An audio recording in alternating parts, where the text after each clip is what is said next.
Cuando la sangre se enfría, el silencio pesa más que los años. Aquella mañana, mientras el café se enfriaba sobre la mesa, don Manuel comprendió que no todos los hijos aman. Algunos solo heredan. El amanecer se colaba por la ventana como una cinta dorada. El reloj de pared marcaba las 7:15, y el aroma del café recién hecho llenaba la pequeña cocina. Don Manuel Vega, 75 años, se movía despacio entre los muebles, con la rutina aprendida de décadas. Calentar la leche, abrir la radio, mirar por la ventana el olivo que había plantado con su esposa hace más de 40 años. Ese árbol seguía en pie. Su esposa, doña Teresa, no. Don Manuel dejó la taza frente a él y la observó con calma, como quien sabe que algo se está a punto de romper y no puede hacer nada para evitarlo. Desde la calle escuchó el ruido de un coche. 3 puertas cerrándose, risas nerviosas. Sabía quiénes eran antes de verlos. «Papá, ¿estás despierto?» La voz de Clara, su hija mayor, sonaba dulce, demasiado dulce. Esa dulzura que anuncia malas noticias. Él abrió la puerta. Clara entró la primera, impecable como siempre, con su abrigo beige y el móvil en la mano.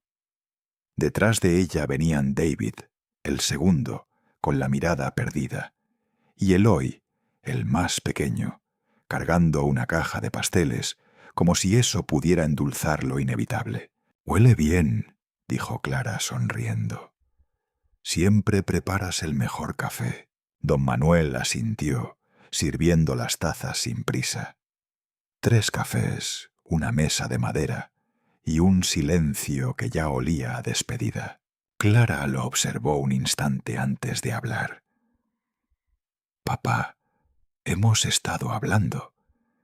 Creemos que necesitas ayuda. No puedes seguir aquí solo». El viejo dejó la cuchara sin mirarla. «¿Ayuda?», repitió fingiendo sorpresa. «Sí, cariño», insistió Clara. «Hemos encontrado una residencia excelente. Médicos, jardines, gente de tu edad. Allí estarás acompañado, cuidado».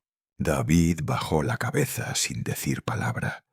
Eloy jugaba con el borde de su taza. Don Manuel no respondió enseguida. Se levantó, caminó hacia la ventana y miró el olivo. «¿Y qué pasa con mi casa?», preguntó. Clara respiró hondo, preparada para ese momento. «La venderemos. Es demasiado grande para ti. No tiene sentido mantenerla vacía». El silencio cayó como una losa. Solo se escuchaba el tic-tac del reloj. «¿Y cuándo tengo que irme?», dijo él finalmente, con una serenidad que dolía más que cualquier grito. Clara tragó saliva. «Mañana, papá. Mañana vendrá el coche de la residencia». Don Manuel volvió a sentarse. Dio un sorbo al café. Estaba frío. Después del desayuno, los hijos comenzaron a revisar las habitaciones. Clara abría cajones, seleccionando lo que valía la pena guardar. David guardaba documentos. Eloy sacaba fotos viejas de los marcos. Don Manuel los observaba en silencio, sentado en su mecedora.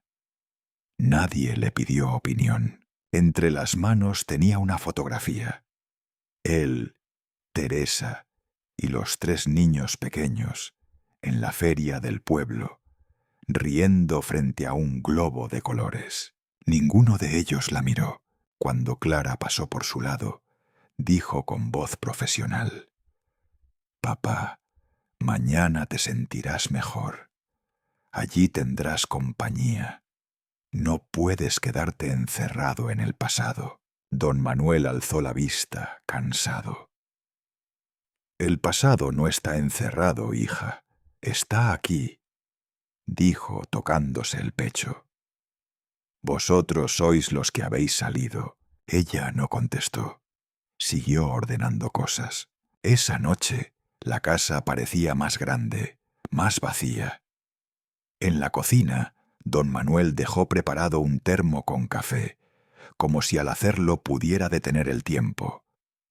En la radio sonaba un viejo bolero que él y Teresa solían bailar. Cerró los ojos y la imaginó allí, moviéndose despacio con el vestido azul. El reloj marcó las 10.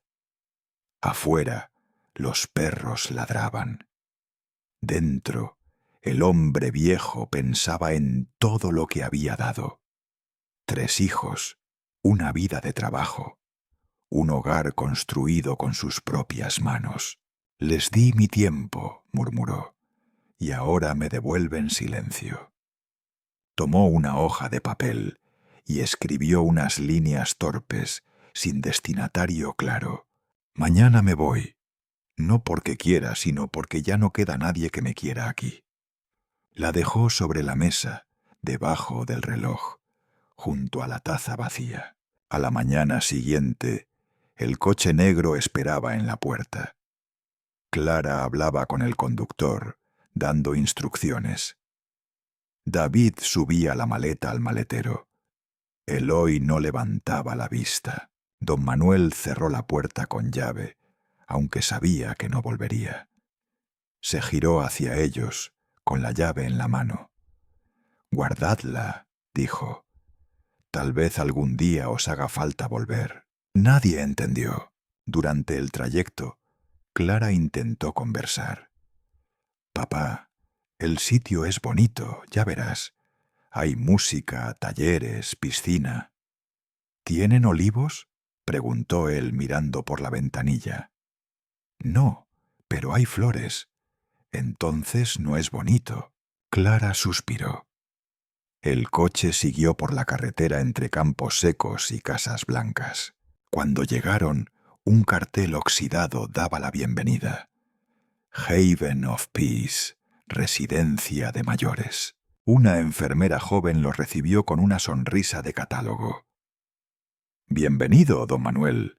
Aquí estará muy bien». El viejo no respondió.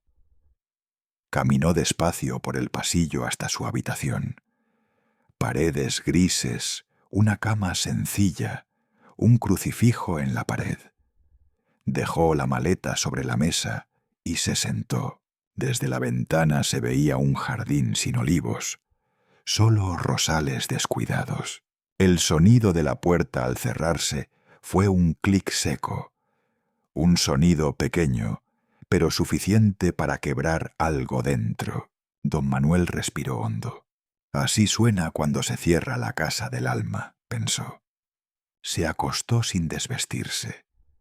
En el bolsillo interior de su chaqueta llevaba el sobre marrón con documentos, testamento, papeles de herencia y una carta firmada por una mujer que ya no existía, pero que lo había recordado hasta el final. Mientras el sueño lo vencía, el viejo murmuró: «A veces la justicia llega cuando ya no la esperas», y en la penumbra, con el zumbido del aire acondicionado como único testigo, una lágrima resbaló por su mejilla. No era de tristeza, era de despedida. Al día siguiente, los hijos desayunaban sin prisa en la casa vacía. Clara comentó: «Al fin está tranquilo. Hicimos lo correcto». David no respondió. Desde la ventana, el olivo se balanceaba con el viento. Una hoja se desprendió y cayó sobre el camino, rodando hasta la puerta cerrada. El destino, paciente, ya había empezado a escribir su revancha. Me desperté con un zumbido en la cabeza. El mismo sonido agudo que escuché aquella noche en la que mi mujer falleció en la habitación de al lado. Me había prometido a mí mismo que nunca volvería a confiar ciegamente, y sin embargo Ahí estaba yo, otra vez, solo, aturdido, y con una taza de té medio vacía frente a mí. Me apoyé en la encimera mientras el sol entraba tímido por las persianas. La casa olía a canela y mentira. Carmen no se había despertado aún, o eso creía. La oí reír por teléfono, su voz tan empalagosa como los postres que me ofrecía cada tarde. Sí, el viejo ya está en el bote, dijo, creyendo que no la escuchaba. La sangre se me heló.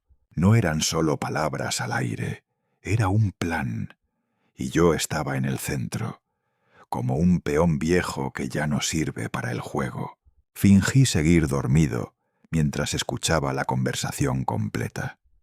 Hablaba de cuentas bancarias, de trámites legales y de una visita oportuna al notario. Mencionó también a alguien llamado Sergio, que parecía ser más que un abogado. Tal vez su cómplice, o algo peor. Esa misma mañana fingí estar mareado. Carmen entró en la cocina con su sonrisa de hija buena y me ayudó a sentarme. ¿Todo bien, papá?, me preguntó con dulzura. Su tono era tan falso que dolía. Le respondí que solo necesitaba descansar, que quizá estaba viejo, que confiaba en ella para todo. Vi el destello en sus ojos. No era preocupación, era triunfo. Pasaron 2 días. El viernes por la tarde recibí una visita inesperada. Un trabajador social. Un hombre joven, amable, con una carpeta repleta de papeles. «Señor Gutiérrez», dijo con tono profesional, «hemos recibido una notificación sobre su salud mental. Estamos aquí para hacer una valoración preliminar». ¿Una qué? Carmen apareció detrás de él, fingiendo sorpresa. Qué buena actriz resultó ser mi propia sangre. ¿Pero quién ha llamado?, preguntó ella, llevándose las manos al pecho. El joven le explicó que era un procedimiento común, que habían recibido una denuncia anónima, que no debía preocuparse. Yo sí me preocupé, mucho. Durante la entrevista respondía todo con claridad. Pero noté cómo Carmen interrumpía.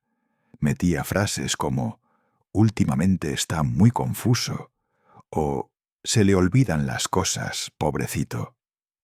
Cada palabra era una bala, y cada sonrisa suya un insulto a mi inteligencia. Aquella noche fingí quedarme dormido en el sofá, y escuché. Carmen llamó de nuevo. «Todo está en marcha», susurró. «El asistente social ha dicho que si conseguimos un informe médico, el juez puede aprobar el poder legal total. El notario está listo. Solo falta que firme los papeles. Sí, los pondré con las medicinas.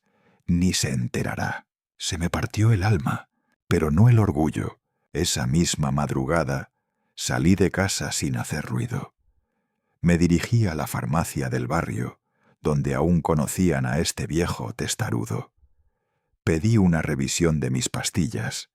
Sospechaba que algo no estaba bien. El farmacéutico, un hombre de mi edad con gafas gruesas y memoria de elefante, frunció el ceño al ver los frascos.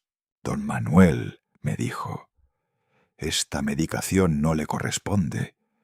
Es para tratamiento psiquiátrico de nivel medio. ¿Quién se la recetó?» «Mi hija», respondí en voz baja. Él no dijo nada, pero entendí todo en su mirada. Guardé las pastillas, me despedí con un apretón de manos y volví a casa caminando despacio. No por debilidad, sino por respeto al dolor que sentía en el pecho. La traición de un hijo pesa más que cualquier enfermedad. Al llegar, Carmen aún dormía.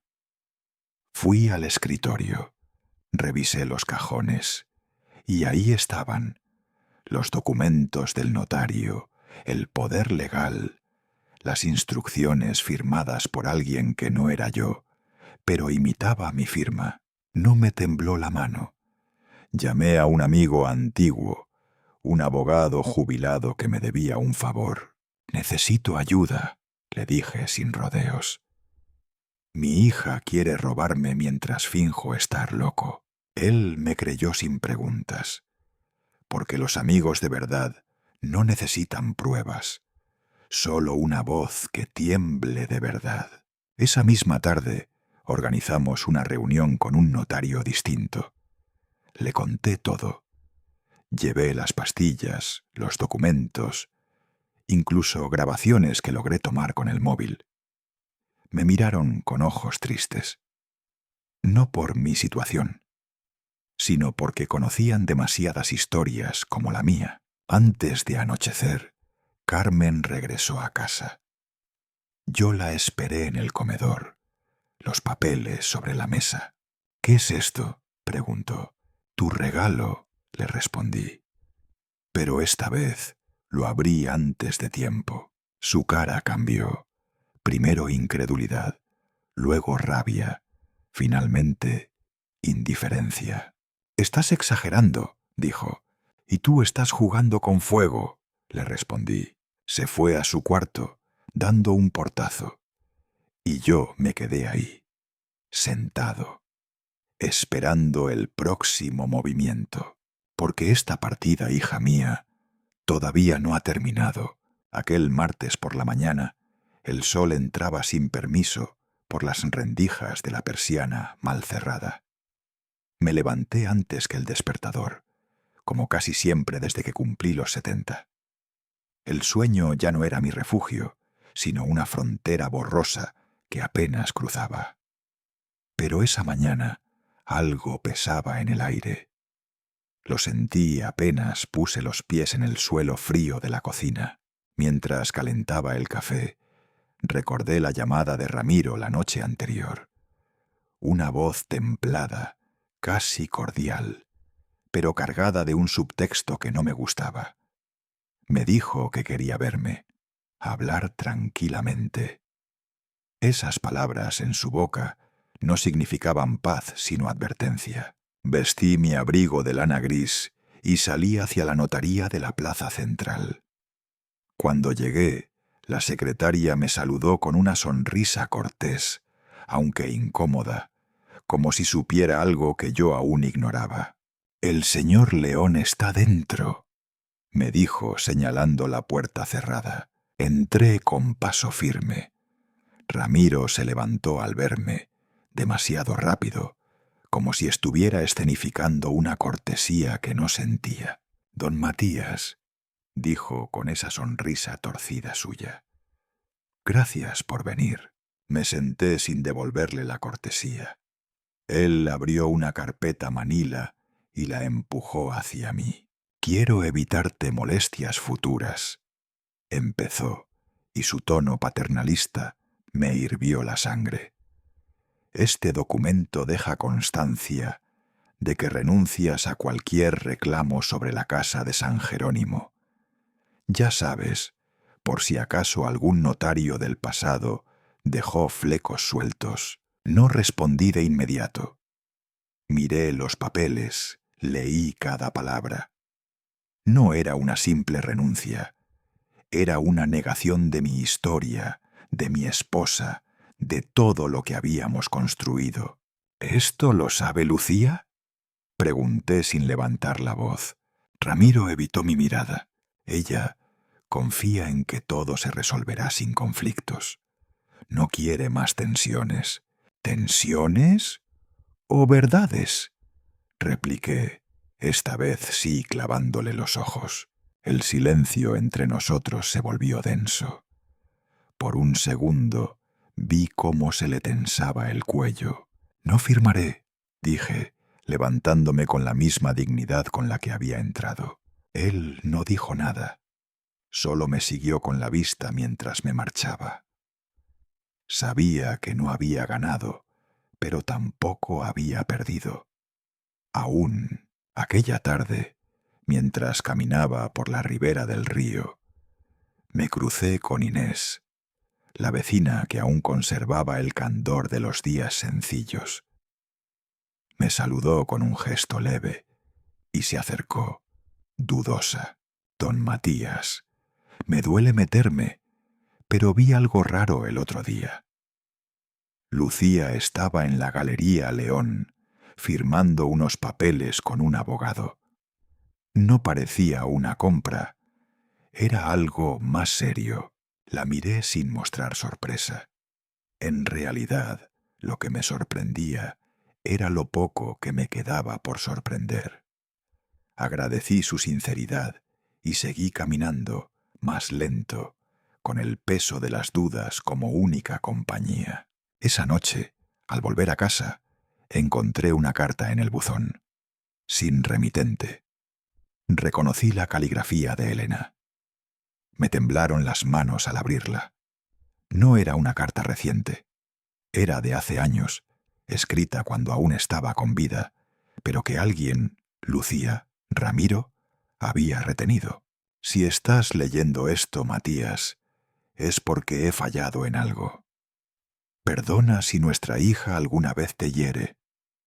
Yo también tuve miedo de decirle ciertas verdades. La carta continuaba, desgarradora, llena de amor y culpas.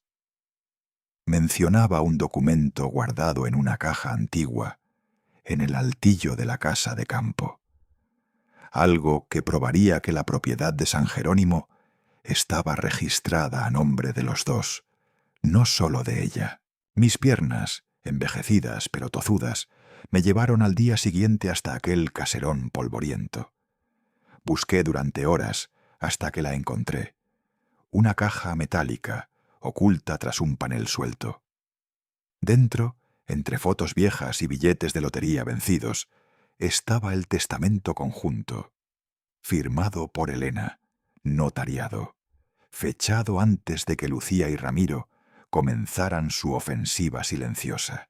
No sentí rabia, sentí tristeza, porque ese documento, más que un arma legal, era una pieza de amor, y me había sido escondido. El lunes siguiente fui al despacho de la abogada Marta Fuentes, una mujer serena y afilada como una aguja. «Esto cambia todo», dijo tras leer el testamento. «Pero no quiero arrastrar a mi hija a los tribunales», le confesé. «No es justicia lo que busco, es memoria». Ella comprendió. Me propuso entonces enviar una copia notarial a Ramiro y a Lucía, sin amenazas, solo con una nota. «Ahora los tres sabemos la verdad. Actuad en consecuencia». La respuesta llegó 2 días después. Lucía, temblorosa, apareció en mi puerta. «Papá, no sabía nada. Ramiro me dijo que todo estaba claro, que tú habías renunciado desde hacía años». Le di el testamento en la mano. No la juzgué, solo la miré. Ella leyó en silencio, sin atreverse a levantar la vista. Y cuando por fin lo hizo, sus ojos estaban enrojecidos. «He cometido errores», susurró. «Pero nunca quise robarte lo tuyo». «No es mío», le corregí.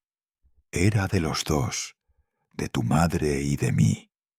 Y ahora también es tuyo, pero no a cualquier precio». Aquella noche cenamos juntos, sin grandes palabras, sin reconciliaciones forzadas, solo pan, sopa caliente y silencio compartido. En mi interior, una voz me decía que la guerra aún no había terminado.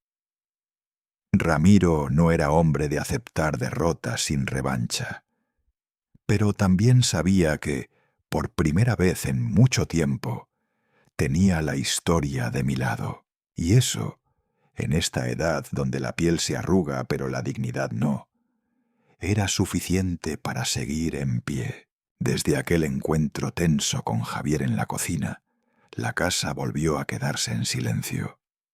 Pero esta vez no era un silencio amable, de los que acunan los recuerdos. Era un silencio pesado, como si las paredes ya no quisieran hablar. Esa misma tarde, al mirar la foto de Elena sobre la chimenea, sentí que incluso su sonrisa enmarcada parecía distinta, como si me pidiera valor.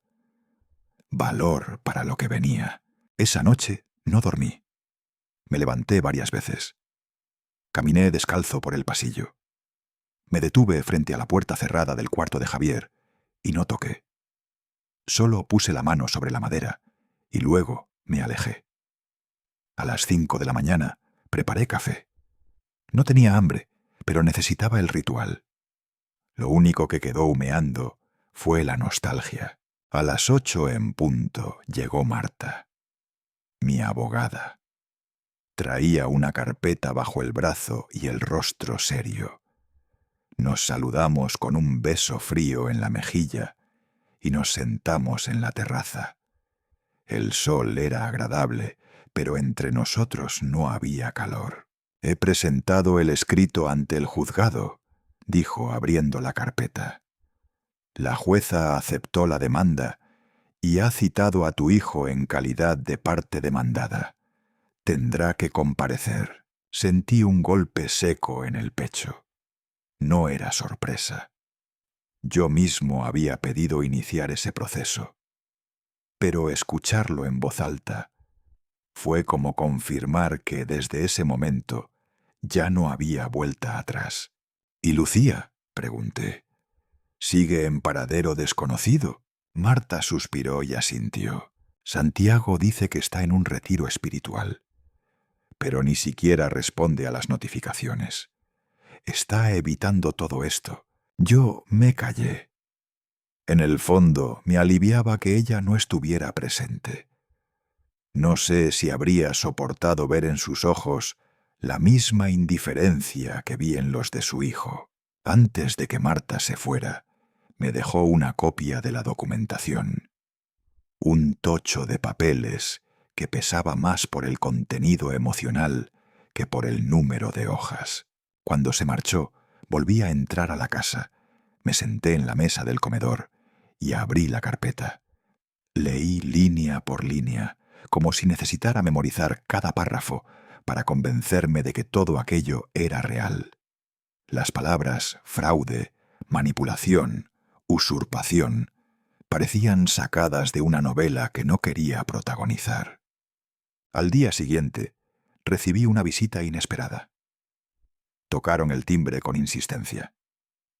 Cuando abrí la puerta, me encontré con un rostro que no veía desde hacía más de 5 años. Ramiro León, el marido de Lucía. Traje impecable, sonrisa profesional, pero los ojos delataban algo más. Frialdad, cálculo. «¿Puedo pasar, don Rafael?», preguntó como si fuéramos viejos amigos. Le hice un gesto seco y nos sentamos en el salón. Ni siquiera le ofrecí café. «Vengo a proponer un acuerdo», empezó. «Sé que ha iniciado acciones legales, pero esto no le conviene a nadie, y mucho menos a usted. Va a desgastar su salud, su imagen, y al final, ¿para qué?». Lo miré sin pestañear. «Para que la verdad salga a la luz». Ramiro rió. Esa risa hueca que solo usan los que creen tener el poder en sus manos. «La verdad es subjetiva, don Rafael. Lo que usted llama traición, otros lo llaman estrategia familiar». No respondí, lo dejé hablar. «Lucía está muy afectada. Dice que su padre ha perdido el juicio. Y sinceramente, yo también lo creo. Este tipo de conflictos no son buenos a su edad. No querría que algo le ocurriera. Por estrés, por presión». Ahí fue donde supe que no era una visita. Era una amenaza envuelta en buenos modales. «¿Ha terminado?», le pregunté. Asintió. Me levanté sin decir más y le abrí la puerta. «La próxima vez, venga con una orden judicial, no con amenazas disfrazadas de cortesía». No dijo nada. Salió y bajó las escaleras con paso firme, sin girarse. Pero yo sabía que no sería la última vez que lo vería. Esa tarde bajé al trastero. Buscaba algo que no sabía exactamente qué era. Tal vez algún indicio de los días felices. Encontré una caja con cartas. Cartas de Elena. Algunas eran de cuando éramos novios, otras de cuando los niños eran pequeños. Las leí en silencio, sintiendo su voz en mi cabeza, suave y clara. Una de esas cartas me detuvo. Estaba escrita durante una estancia de Lucía en el extranjero, cuando estudiaba Derecho. Elena decía: «Rafael, siento que nos alejamos de Lucía sin darnos cuenta. Tiene un carácter fuerte, sí, pero también un vacío que no supimos llenar. No lo digo como reproche, amor, sino como advertencia. Cuídala, incluso cuando parezca que no lo necesita». Cerré los ojos. Esa carta no era una profecía, pero se le parecía demasiado. Mi hija se había perdido por caminos de poder, y yo, tal vez, no supe seguirla. A la noche, Javier volvió a casa con un gesto más relajado. Me observó mientras cenábamos. «Abuelo, en el instituto me preguntaron si eras el mismo Rafael Muñoz del programa de radio de los años 80. Sonreí por primera vez en días. Sí, ese era yo. Aunque ahora apenas me reconozco en aquel hombre. Javier rió, pues los profes dicen que tus editoriales eran geniales, que tenías una voz que hacía pensar. Esa frase me llegó al alma. Una voz que hacía pensar. ¿Acaso me estaba quedando sin ella? ¿Sin voz? ¿Sin espacio para que me escuchen? No, no podía permitirlo. Aquella noche abrí el ordenador por primera vez en meses y empecé a escribir. No un artículo, no una carta, sino mi testimonio. No para el juzgado, ni para los periódicos, sino para mí mismo. Porque si algo me enseñó Elena, es que a veces escribir es el único modo de mantenerse en pie. Las paredes de esta casa son más antiguas que muchos de mis recuerdos. Pero hoy, después de lo ocurrido con mi nieta y de la conversación con el abogado, el silencio que habita entre estos muros no es el habitual. Es un silencio denso, espeso, casi acusador. Me quedé solo en el comedor, observando cómo la taza de café se enfriaba sin que yo la tocara. La cocina, una vez viva con risas, pasos y olor a ajo frito, ahora parecía un museo. Nada se movía.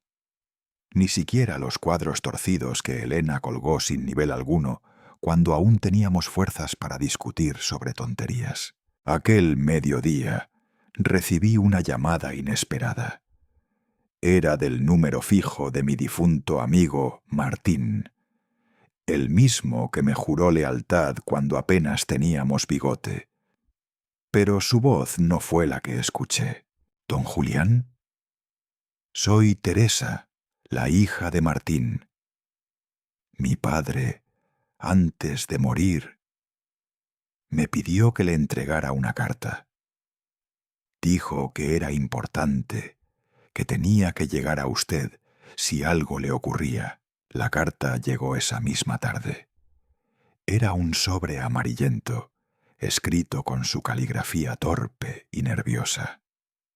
Lo abrí en el porche, sin atreverme a entrar aún en casa. Lo que leí dentro me dejó helado. «Julián, si estás leyendo esto, significa que no he llegado a tiempo. He cometido un error. Años atrás, cuando Elena enfermó, me visitó un hombre llamado Ramiro León. Dijo que era abogado y amigo de la familia. Me ofreció ayuda legal para asegurar la herencia de Elena y que no se perdiera en manos equivocadas. Firmé varios documentos sin saber que, en realidad, estaba transfiriendo los derechos del testamento a nombre de su empresa fachada. Lo siento, hermano. No supe verlo. Aquí te dejo los nombres y direcciones que tengo. Haz lo que tengas que hacer. Martín, tuve que sentarme. El suelo parecía moverse bajo mis pies. Martín, mi amigo de toda la vida, había sido utilizado como instrumento de ese mismo Ramiro León, que ahora se paseaba por mi casa como si le perteneciera todo. Guardé la carta en el cajón de la cómoda y salí a buscar aire. Caminé hasta la plaza, esa donde todos fingen no saber nada, pero lo saben todo. Y como siempre, encontré a don Matías, el barbero, afilando sus cuchillas en la puerta de su local. ¿Has visto a Lucía últimamente?, pregunté sin rodeos. Don Matías levantó la vista, incómodo. Ha venido algunas veces con ese muchacho, el León, pero no entra al bar ni saluda. Tiene la cabeza agachada, como si llevara una piedra encima. No es la Lucía que yo recuerdo. Volví a casa cuando el sol ya empezaba a esconderse. La carta de Martín seguía en su sitio, como esperando instrucciones. No era solo una confesión, era la llave de algo más grande. Entonces decidí volver a revisar los papeles que guardaba de Elena. Subí al desván, a ese rincón que ninguno de mis hijos quiso limpiar nunca. Allí, entre cajas de fotografías y discos de vinilo, encontré un sobre con el membrete de la Fundación Vega, la misma que mi esposa fundó antes de morir. Dentro había una copia del testamento original, firmado y sellado.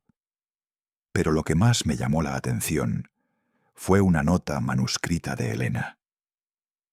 Si algún día este documento desaparece, busca en el desván de la casa de los Pérez.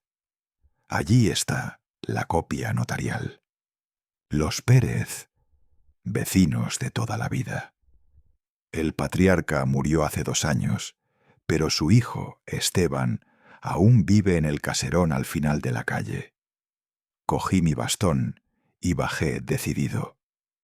Aunque el cuerpo me pesara como plomo, la rabia me empujaba.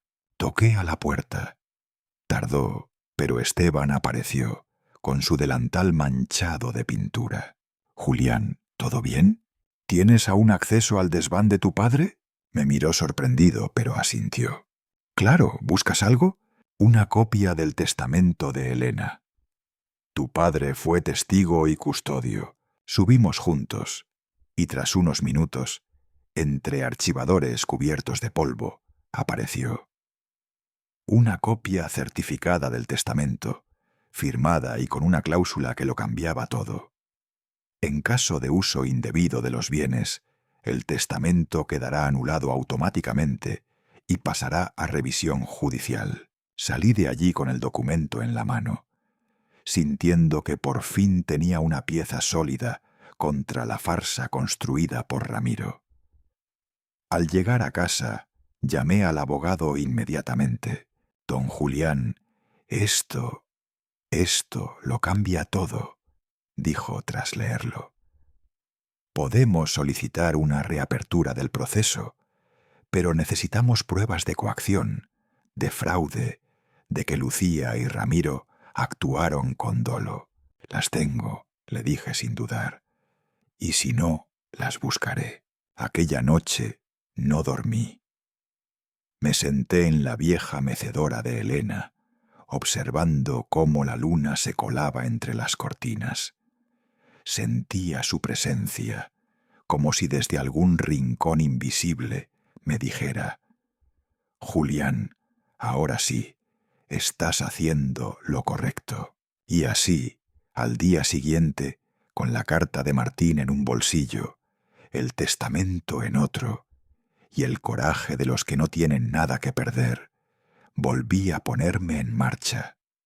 Esta vez para defender no solo la memoria de mi esposa, sino también mi dignidad, porque hay silencios que matan más que las palabras.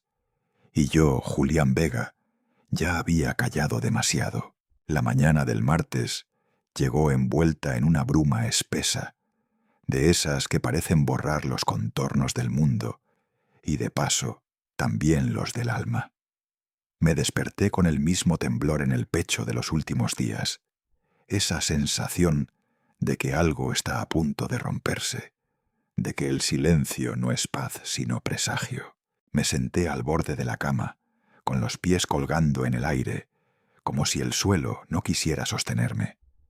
El viejo teléfono fijo seguía en su sitio, impasible, como una reliquia de otro siglo. Lo observé por varios minutos, esperando, como un idiota, que sonara, que alguien, cualquiera, rompiera el silencio de aquella casa. Pero no lo hizo. Bajé a la cocina y puse agua a calentar. El reloj de pared marcaba las 08:43. A esa hora, en otros tiempos, ya estaría recogiendo las sobras del desayuno de mis nietos o ayudando a mi mujer con sus plantas. Pero ahora las macetas estaban secas y los nietos no me recordaban. El vapor del hervidor empañó la ventana y yo dibujé con el dedo un círculo que pronto desapareció. Me serví el café, negro y fuerte, y me senté frente al diario. Las letras bailaban frente a mis ojos, no porque fueran pequeñas, sino porque ya no encontraba sentido en leer sobre un mundo que me ignoraba. Fue entonces cuando escuché un golpecito en la puerta, suave, casi tímido. Me levanté con lentitud, como si temiera que se tratase de una alucinación.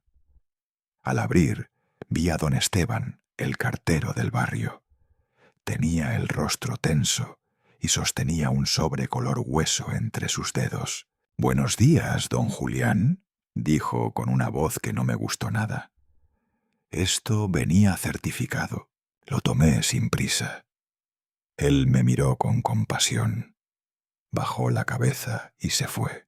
Volví al interior, cerré la puerta y observé el sobre. Tenía el sello del juzgado. Respiré hondo. Ya sabía lo que era. No me equivoqué. Era la confirmación oficial de que mi hija Leticia había solicitado la incapacitación legal de mi persona por supuesta demencia senil progresiva. La demanda llevaba la firma de su abogado y una lista de testimonios que, curiosamente, incluían a antiguos vecinos, a una enfermera del centro de salud y a mi propio nieto, Álvaro. Leí las líneas como quien se traga un puñal, lentamente, notando cómo se deslizaba el acero. Mi padre ha mostrado signos de confusión severa, pérdida de memoria y episodios de paranoia, decía Álvaro. En una ocasión no reconoció ni siquiera mi nombre. Era mentira. O tal vez verdad a medias. La verdad manipulada es más peligrosa que la mentira abierta. Me llevé el sobre al pecho. No lloré, no grité, no rompí nada. Solo me senté, apreté los párpados y dejé que el silencio pesara como una losa. Pasé el resto del día caminando por la casa. Toqué cada marco de foto, cada mueble, cada sombra, como si fuera la última vez. Al atardecer llamé a Ramón, mi abogado de confianza desde hace 30 años. Contestó tras el segundo tono. «Julián, me temo que ya lo sabes. Sí, hoy ha llegado la carta. Vamos a responder con hechos. Tranquilo, viejo amigo, esto aún no se ha terminado». Su voz fue firme, como un bastón en mitad de un puente tambaleante. «¿Y Leticia?», pregunté. «No ha querido hablar directamente conmigo. Todo lo está haciendo a través del bufete León and Asociados. Es gente fría, profesional, pero sin alma. Eso lo heredó de su madre», murmuré, más para mí que para él. Ramón guardó silencio. Ambos sabíamos que Elena mi difunta esposa, era la única que mantenía los hilos unidos. Con su ausencia, todo se había deshilachado. Esa noche no dormí. El reloj marcó las 2:17 cuando decidí levantarme y bajar al trastero. Allí guardaba las viejas cajas con cartas, fotos, documentos y también una pequeña grabadora de voz. La saqué del estuche de cuero y revisé las cintas. Muchas estaban vacías, otras llenas de sonidos olvidados. Risas de mis hijos, los pasos de mi nieta pequeña, el canto de Elena en la cocina. Pero tenía un propósito distinto. Grabé mi voz, serena, clara, concisa. Soy Julián Morales, 75 años, residente en calle Olmo, número 12.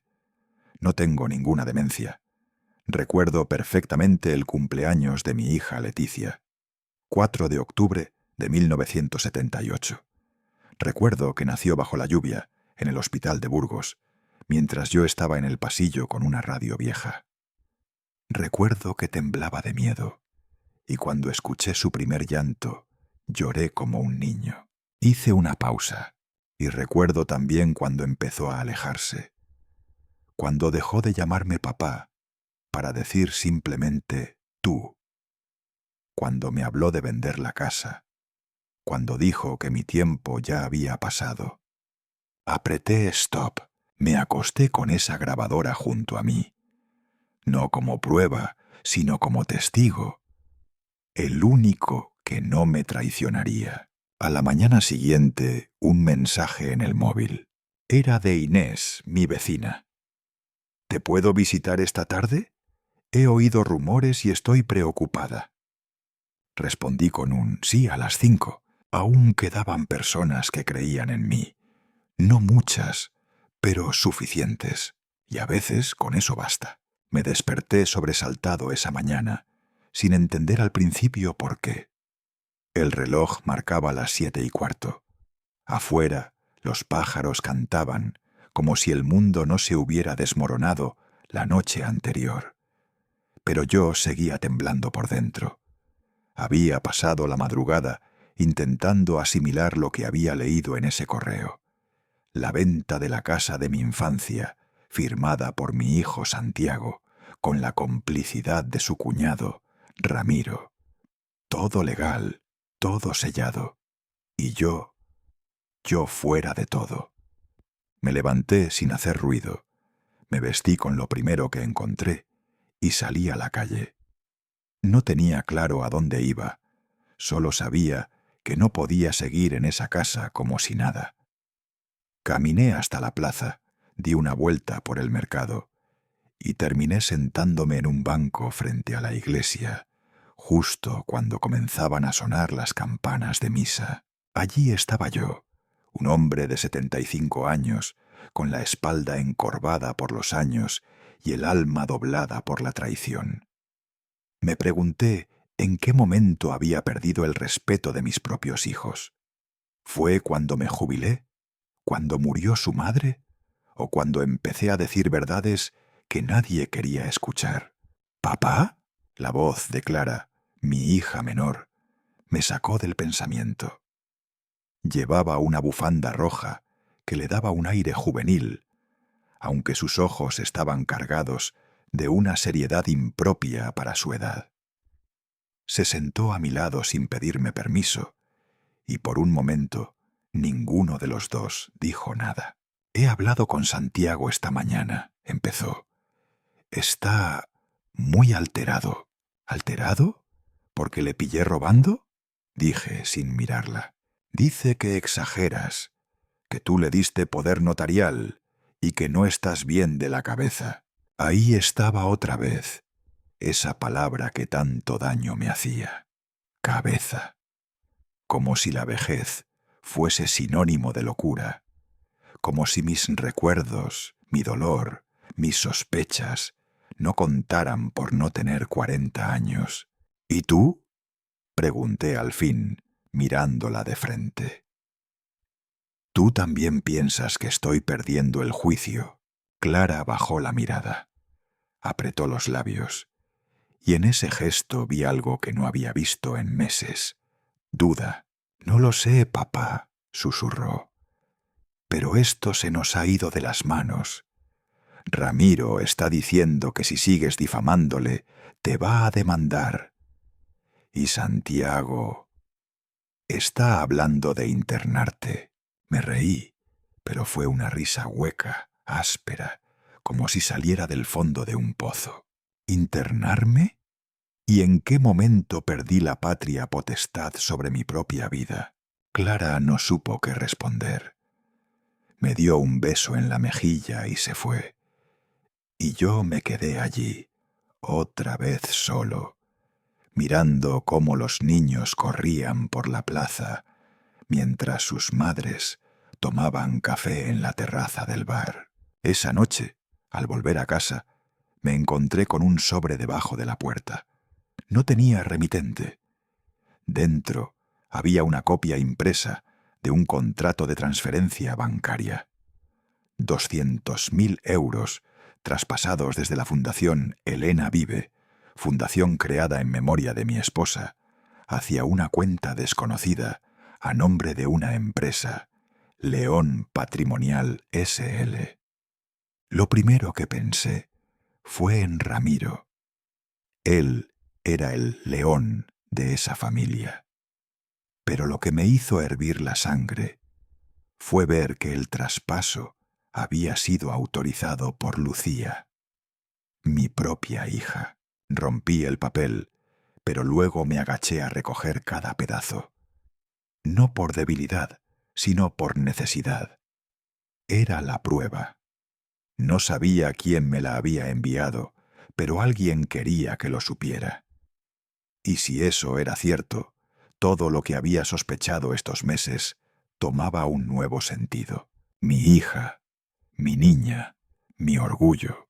Ella también estaba metida. Al día siguiente fui al notario. Exigí revisar todo lo firmado en mi nombre desde que entregué el poder a Santiago. No fue fácil. El notario me miraba con lástima, con descendencia, como si yo fuera un abuelito perdido en sus propios delirios. Lo que usted firmó le daba derecho total de representación, dijo sin apartar la vista de la pantalla. Todo lo que se ha hecho es legal. Otra cosa es si fue ético. ¿Y la fundación?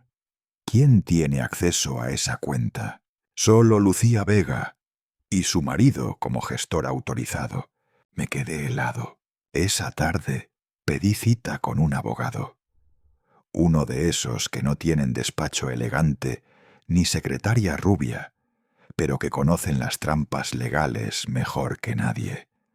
Se llamaba Óscar. Tenía la voz rasposa y un ojo vago, pero escuchó cada palabra con atención. ¿Y qué quiere hacer, don Manuel?, me preguntó al final. Quiero recuperar lo que es mío. Quiero proteger el nombre de mi esposa. Y quiero que mis hijos me miren a los ojos y sientan vergüenza. Óscar asintió despacio. Será duro. Habrá guerra. ¿Está usted preparado? Le miré sin parpadear. Llevo 75 años preparándome. Esa noche escribí una carta. No era para Santiago ni para Lucía. Era para Marcos, mi nieto. Querido Marcos, si algún día lees esto y ya soy demasiado viejo o ya no estoy, recuerda que lo único que nunca debes perder es tu nombre. El mío lo están ensuciando y no me voy a quedar sentado. Espero que tú, cuando crezcas, elijas siempre decir la verdad, aunque duela, aunque te quedes solo. A veces la soledad es más limpia que la compañía podrida. Doblé la carta, la guardé en el fondo del cajón de mi mesita y recé. No una oración aprendida, sino unas palabras nacidas del alma. No me dejes caer, Elena, no ahora. porque lo que venía no era solo un juicio familiar, era una guerra por la memoria, por la verdad, por mí mismo. Esa noche, el reloj del pasillo marcaba las 2:37. No era la hora lo que me preocupaba, sino el sonido. Un crujido leve, casi imperceptible, como una pisada contenida. No venía del salón ni del baño. Era desde el cuarto de Leo. Me acerqué, sin hacer ruido. Algo en mi pecho me decía que no debía abrir esa puerta. Pero lo hice. Y ahí estaba ella, con el teléfono en la mano, grabando un mensaje de voz. Su cara iluminada por la pantalla, sin notar mi presencia. Hasta que levantó la vista. «¿Papá?», preguntó congelada como si la hubieran descubierto robando. «¿Con quién hablas, Leo?» «Con Marta», mintió, y lo supe porque su voz tembló. «¿A las 3 de la mañana?» «Silencio». Guardó el teléfono bajo la almohada, como si eso borrara lo que había dicho. «Leo, necesito saber la verdad, toda, esta vez sin rodeos». Ella bajó la cabeza. Y entonces, con la voz más baja que nunca, dijo: «Me fui con Mario porque me prometió que me llevaría lejos. Me dijo que tú querías encerrarme en esa casa, que ibas a quitarme la herencia de mamá. Me dijo que eras tú quien había pedido que me medicaran». Sentí como si alguien me vaciara el pecho. Pero no interrumpí. No aún. Luego, cuando empezó a maltratarme, no tenía a dónde ir. Me sentía sucia, culpable, y cuando volví, tú me miraste como si fuera una carga. Y Mario seguía escribiéndome. Me hacía sentir que todavía podía recuperar algo. «¿Y ahora?», pregunté apenas respirando. «¿Sigues en contacto con él?». Leo dudó. «Mucho, sí, pero no como antes. Él quiere que le dé acceso a las cuentas de mamá. Dice que solo está bloqueada por el notario, que tú no me lo has contado todo». Me senté en la cama, como si las piernas ya no me respondieran. «Leo, ese dinero está en testamento cerrado. Lo único que hice fue pedirle al notario que protegiera tu parte hasta que todo se aclarara legalmente. Yo nunca he querido quitarte nada, pero no podía dejar que él metiera las manos ahí». Ella empezó a llorar. No como otras veces, de rabia o de impotencia. Esta vez era llanto de verdad, dolido, sincero. «Me siento como una estúpida, papá». La abracé. Después de tantos meses, la abracé sin rabia, sin miedo, sin condiciones. «No eres estúpida, hija. Eres joven. Te enamoraste del hombre equivocado. Lo importante es lo que hagas ahora». Nos quedamos en silencio un rato. Yo acariciándole el pelo, ella aferrada a mi hombro como cuando era niña. «¿Qué puedo hacer para arreglarlo?», preguntó. «Contárselo todo al juez y romper con él, definitivamente. Porque si sigues en contacto con ese hombre, no hay forma de que la justicia te crea. Ni yo tampoco». Leo asintió. Me prometió que al día siguiente borraría su número y entregaría los mensajes al abogado. Y me lo creí, porque en sus ojos, por primera vez en mucho tiempo, vi arrepentimiento de verdad. A la mañana siguiente desayunamos juntos. Hacía años que no compartíamos un café sin tensiones. Hablamos de mamá, de los veranos en Almería, de cuando Leo jugaba a ser veterinaria en el patio trasero. Por unas horas el pasado nos abrazó como si no se hubiera ido nunca. Pero la calma no duró. A las 10:14 Recibí una llamada del notario. «Don Julián, necesito que venga». Hay un intento de movimiento en la cuenta de su esposa. Alguien ha intentado acceder desde una IP registrada en el norte. Miré a Leo. Ella entendió al instante. «No he sido yo, te lo juro». Lo borré, lo bloqueé. «Te lo prometo». «Lo sé», dije. Pero él no ha terminado. Esa misma tarde fuimos al despacho del abogado. Presentamos todo: los mensajes, las grabaciones, incluso una copia de la conversación de esa madrugada. Leo se quebró varias veces mientras hablaba, pero lo dijo todo. Nombres, fechas, intenciones. El abogado, serio pero justo, la miró con comprensión. «Va a ser difícil, pero si colaboras y si pruebas que rompiste con él definitivamente, es posible que el juez tenga en cuenta tu arrepentimiento. ¿Y mi parte de la herencia? Eso dependerá de si demuestras que no estabas actuando como cómplice», respondió el abogado. «Pero hay algo más importante, Leo: tu vida, tu dignidad». Al volver a casa, el teléfono de Leo vibró una vez más. Un mensaje de Mario. «Si hablas, se acabó todo. Tú decides». Ella me lo mostró. Sin dudar. «Bloquéalo», dije. Y ella lo hizo. Frente a mí. Sin lágrimas esta vez. Solo con una determinación silenciosa que no le había visto nunca. Esa noche, por primera vez en meses, dormí tranquilo. Y supe que aún quedaba mucho por resolver. El juicio, los abogados, el dinero, la reputación familiar. Pero lo más importante ya se había empezado a sanar. Mi hija estaba volviendo. Aquel jueves por la noche, la casa estaba en silencio. Pero no era el tipo de silencio que trae paz.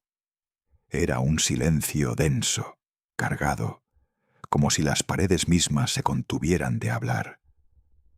Yo estaba sentado en mi sillón, con la taza de manzanilla ya fría entre las manos, mirando hacia la puerta cerrada de la habitación de mi hija. Clara no había salido en todo el día. Desde que regresamos de la visita al notario, no había pronunciado una sola palabra, ni siquiera durante la cena. Su rostro seguía siendo una máscara tensa, los labios apretados, los ojos secos. Pero yo conocía a mi hija y sabía que por dentro estaba a punto de romperse. Fue entonces cuando escuché unos pasos, lentos, detrás de mí. Me giré. Era Clara. «Papá», dijo con una voz que no le reconocí, «necesito hablar contigo, pero no aquí». Me levanté sin preguntar. No había necesidad. Ella ya estaba caminando hacia la terraza del patio trasero, donde hacía años tomábamos café los domingos. Allí, bajo el naranjo viejo, nos sentamos. El aire estaba frío, pero ni ella ni yo sentimos la necesidad de cubrirnos. «¿Has leído el testamento completo?», preguntó sin mirarme. Asentí. «¿Y lo entiendes?». «Sí. Todo va a nombre de Julián, como tú pediste». Ella apretó los dientes. No era eso lo que quería. Entonces me miró, y por primera vez en mucho tiempo vi algo diferente en sus ojos. No rabia, no rencor, sino algo más vulnerable, algo que me partió el alma. «Lo firmé por miedo, papá. Miedo a que no me quisieras más. Miedo a perder tu respeto, tu cariño, no por codicia». Me mantuve en silencio. Dejar hablar a los demás a veces era el mayor acto de amor. Julián me presionó.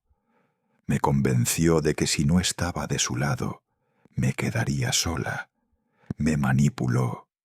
Me hizo pensar que tú solo confiabas en él. «¿Y ahora?», pregunté suavemente. «Ahora sé que no quiero formar parte de eso. Ni de él, ni de sus negocios, ni de sus mentiras. Me llevé la taza a los labios, solo para recordar que estaba vacía.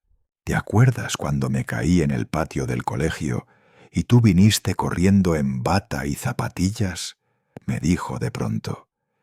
Lloraba como una loca, pero tú no dijiste nada, solo me abrazaste. Sonreí apenas. Ahora quisiera que hicieras lo mismo, que no dijeras nada, solo me abrazaras. Me acerqué a ella. No como padre ofendido, no como juez, sino como ese mismo hombre en bata que una vez corrió por su hija. La abracé y ella se rompió.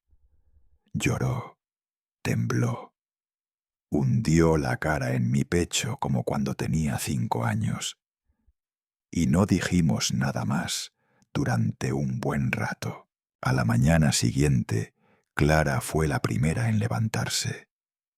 Yo bajé y la encontré en la cocina, ya vestida, con una taza de café y el rostro sereno. ¿Vas a denunciar a Julián?, le pregunté sin rodeos. Ella asintió. Sí, pero no por venganza, es por justicia, por mí, por mamá, por ti. Había un brillo nuevo en sus ojos, una mezcla de dolor y determinación. ¿Y estás lista para enfrentarte a lo que venga después? No, pero ya no puedo seguir huyendo. Yo sabía lo que eso significaba, que estábamos a punto de comenzar una guerra familiar, que mi nieta podría verse en medio, que vendrían abogados, insultos, titulares quizás. Pero también sabía que no había marcha atrás. Lo que Clara había iniciado esa noche bajo el naranjo era irreversible.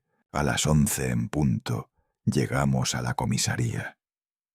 Clara llevaba los documentos que el notario nos había entregado y una carpeta con copias de correos, movimientos de cuentas y fotografías. Pruebas, las suficientes para iniciar una investigación formal. El oficial que nos atendió era un hombre calvo, con gafas gruesas, de gesto cansado. ¿Estás segura de lo que está haciendo, señora?, le preguntó tras revisar el primer folio. Absolutamente, respondió ella sin titubear. Salimos 1 hora después. Clara no soltaba la carpeta vacía, como si aún pesara. ¿Tienes miedo?, le pregunté mientras caminábamos hacia el coche. Mucho, me respondió, pero estoy harta de sentirme débil. En ese momento supe que algo en ella había cambiado para siempre. Esa noche recibí una llamada. Era Julián. Don Ricardo, me han llamado de la comisaría. ¿Usted está detrás de esto? No, le respondí. Es tu esposa, ella sola. Y no sabes cuánto la respeto por eso. Esto no va a quedar así, dijo él con una frialdad que me heló. Nunca lo queda, Julián. Pero esta vez tú te equivocaste de enemigo. Colgué. No sentí miedo, ni rabia, solo una calma extraña. La calma que llega cuando uno sabe que por fin está del lado correcto de la historia. Esa madrugada volví a salir al patio. El naranjo seguía allí, silencioso, con sus ramas extendidas hacia el cielo. Pensé en Elena, en cómo hubiera sonreído al ver a Clara romper cadenas, en cómo me hubiera mirado con ese gesto que decía sin palabras: «Te lo dije». Quizás, por primera vez en años, sentí que no la había traicionado del todo, que algo de lo que fuimos aún sobrevivía en esa casa, en esa hija, en esa verdad. Y bajo ese mismo árbol donde antes nos tomábamos el café, me senté en silencio, no para descansar, sino para esperar, porque la guerra apenas comenzaba. Nunca imaginé que el silencio tuviera tantas formas. El silencio de una habitación vacía, el de una silla que ya nadie ocupa, el de una llamada que nunca llega. Pero el más ensordecedor, sin duda, fue el silencio de mis propios hijos. Después de aquel juicio, las cosas no volvieron a ser igual. Sí, la justicia me devolvió el control de la fundación y demostró que yo estaba en pleno uso de mis facultades. Sí, Ramiro León fue condenado por falsificación de documentos y coacción. Y sí, Lucía, finalmente, tuvo que reconocer que su silencio fue complicidad. Pero nada de eso trajo paz a mi casa. Mis días se volvieron lentos, como las hojas de un calendario que ya nadie voltea. El jardín que tanto cuidaba Elena seguía floreciendo cada primavera, como si quisiera recordarme que la vida continúa, aunque uno ya no tenga ganas de seguirla. Una mañana, mientras tomaba café solo en la cocina, recibí una carta inesperada. Venía sin remitente, escrita a mano con una caligrafía que reconocí al instante. Era de Santiago. Papá, sé que no merezco perdón. Me dejé llevar por la ambición, por el miedo a quedarme sin nada. Me dolía verte envejecer sin voz y pensé, erróneamente, que hacerme con el control de la fundación era lo mejor para todos. Hoy, desde esta celda que yo mismo construí con mis decisiones, solo me queda mirar hacia adentro. He pedido ayuda, estoy en terapia, y cada día intento reconstruirme como el hijo que una vez fuiste orgulloso de tener. No te pido que me perdones ya, solo que me recuerdes como aquel niño que te esperaba en la puerta con los deberes en la mano, no como el hombre que traicionó tu nombre. Me temblaron las manos, no por rencor, sino por el peso del tiempo perdido. Lloré, no de rabia, de tristeza, de amor acumulado que no encontraba salida. Esa misma semana, Lucía también vino a verme. No llamó, no avisó. Solo apareció una tarde, con una caja en las manos y el rostro desencajado. Papá, dijo con un hilo de voz, esto era de mamá, nunca te lo di. Dentro de la caja encontré un diario, el diario de Elena. Durante años había escrito sin que nadie lo supiera. Páginas y páginas llenas de pensamientos, dudas, miedos y, sobre todo, amor. Un pasaje me desgarró. Si algún día nuestros hijos se pierden, ruego a Dios que tú seas su faro. Siempre fuiste más fuerte que yo, más justo. No los juzgues solo por sus errores, sino por su capacidad de volver. Recuerda, amor mío, que hasta el río más sucio puede volver a ser claro si dejamos que corra. Esa noche no dormí. Me quedé sentado en la mecedora, el diario en el regazo, escuchando la lluvia golpear el tejado. No hacía falta más. La voz de Elena aún guiaba mis pasos. El tiempo pasó. Santiago, después de cumplir su condena, decidió irse a vivir al norte, cerca del mar. Trabaja como carpintero y colabora con una asociación que ayuda a personas mayores. Me escribe cada mes. A veces me manda una foto de algún mueble que ha restaurado, con una nota que dice: «Este banco es para que descanses cuando vengas a visitarme». Lucía, por su parte, pidió perdón públicamente. Devolvió su parte del patrimonio, vendió sus acciones y se trasladó a un pueblo pequeño, donde trabaja en un centro de atención a mujeres víctimas de violencia. No ha vuelto a usar el apellido de Ramiro. Ahora firma como Lucía Vega. Y yo decidí que ya no tenía sentido quedarme solo en aquella casa grande y silenciosa. La doné a la Fundación Elena Vive, que hoy funciona como residencia y espacio cultural para personas mayores que no tienen familia. Allí doy talleres de lectura y todos los domingos leo en voz alta pasajes del diario de Elena. Cada vez que termino una lectura, alguien me pregunta: ¿y usted no se siente solo? Y yo respondo con una sonrisa tranquila: solo se está cuando no se ama. Y yo, amigos, tengo tanto amor dentro que no me cabe el silencio. Hoy, al cerrar esta historia, solo me queda una pregunta para ti, que has llegado hasta aquí. ¿Cuántas veces has callado por amor? ¿Y cuántas veces ese silencio te salvó o te hundió?